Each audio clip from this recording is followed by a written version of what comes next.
ബീഹാർ തെരഞ്ഞെടുപ്പ് മുന്നിൽ കണ്ട് വലിയ കരുനീക്കങ്ങൾ നടത്തുകയാണ് ബി.ജെ.പി. ബീഹാറിൽ തെരഞ്ഞെടുപ്പ് കാഹളം മുഴങ്ങാനിരിക്കെ സർക്കാർ ജാതി സെൻസസ് പ്രഖ്യാപിച്ചതിന്റെ ക്രെഡിറ്റ് ലോക്സഭയിലെ പ്രതിപക്ഷ നേതാവ് രാഹുൽ ഗാന്ധിക്കും കോൺഗ്രസിനും അവകാശപ്പെടാമെങ്കിലും ലാഭം കൊയ്യാനൊരുങ്ങുന്നത് ബി.ജെ.പിയാണ്. കഴിഞ്ഞ 3 വർഷമായി രാഹുൽ ഗാന്ധി ഈ ആവശ്യത്തിന് പുറകെയുണ്ട്. രാഹുലിന്റെ നിരന്തരമുള്ള ആവശ്യത്തെ പരിഹസിച്ചവർക്കും കാര്യമല്ലെന്ന് നിസ്സാരവൽക്കരിച്ചവർക്കും മറുപടി ഇല്ലാതായിരിക്കുന്നു. പ്രതിപക്ഷമുയർത്തിയ ആവശ്യത്തിനൊപ്പം ഈ ദിശയിൽ സ്വരമുയർത്തിയോടെ മോദി സർക്കാരിന് ജാതി സെൻസസ് പ്രഖ്യാപിക്കാതെ തരമില്ലെന്നായി. ലോക്സഭാ തിരഞ്ഞെടുപ്പിന്റെ പ്രചരണ ഘട്ടത്തിൽ തന്നെ ജാതി സെൻസസ് എന്ന ആവശ്യം രാഹുൽ ഗാന്ധി ഉന്നയിച്ചിരുന്നു.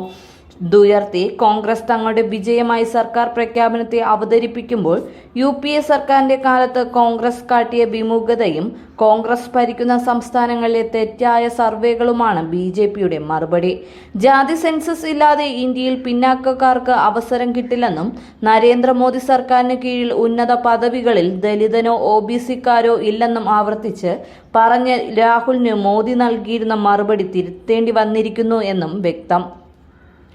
ദരിദ്രർ, യുവാക്കൾ, സ്ത്രീകൾ, കർഷകർ എന്നിങ്ങനെ 4 ജാതിയെ തനിക്കുള്ളൂ എന്നായിരുന്നു രാഹുലിന്റെ മറുപടിയായി ഇതുവരെ മോദി പറഞ്ഞിരുന്നത്.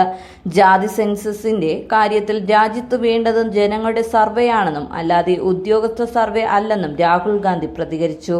11 വർഷം ജാതി സെൻസസിനെ എതിർത്ത മോദിയെ ഇതിനു പ്രേരിപ്പിച്ചത് തങ്ങളുടെ സമ്മർദ്ദമാണെന്ന് പറഞ്ഞ രാഹുൽ ഇത് നടപ്പാക്കുന്നതുമായി ബന്ധപ്പെട്ട സമയക്രമം സർക്കാർ വെളിപ്പെടുത്തണമെന്നും ആവശ്യപ്പെട്ടു. അതേസമയം ബീഹാർ തെരഞ്ഞെടുപ്പ് മുന്നിൽ കൊണ്ടാണോ അതോ പഹൽഗാം വിഷയത്തിൽ നിന്ന് ശ്രദ്ധ മാറ്റാനാണോ ഇപ്പോഴത്തെ പ്രഖ്യാപനമെന്ന മാധ്യമപ്രവർത്തകരുടെ ചോദ്യത്തെ രാഹുൽ ചിരിച്ചുകൊണ്ട് നേരിട്ടു. എനിക്കറിയില്ല, അനുമാനം നടത്തുന്നത് മാധ്യമങ്ങളാണല്ലോ. ഞാൻ ഊഹാപോഹങ്ങൾക്ക് പിന്നാലെ പോകാറില്ല. ഏതായാലും വലിയ ചുവടാണ് സർക്കാരിൻ്റേത്, രാഹുൽ പറഞ്ഞു. സർവേ രൂപപ്പെടുത്തുന്നതിൽ കോൺഗ്രസിന്റെ വൈദഗ്ധ്യം ആവശ്യമെങ്കിൽ സർക്കാരിന് നൽകാൻ തയ്യാറാണെന്നും രാഹുൽ പറഞ്ഞു. സ്വകാര്യ സ്ഥാപനങ്ങളിലെ സംവരണമാണ് അടുത്ത പടിയെന്നും 50% സംവരണ പരിധിയിൽ മാറ്റം വരുത്തേണ്ടതുണ്ടെന്നും രാഹുൽ വ്യക്തമാക്കി.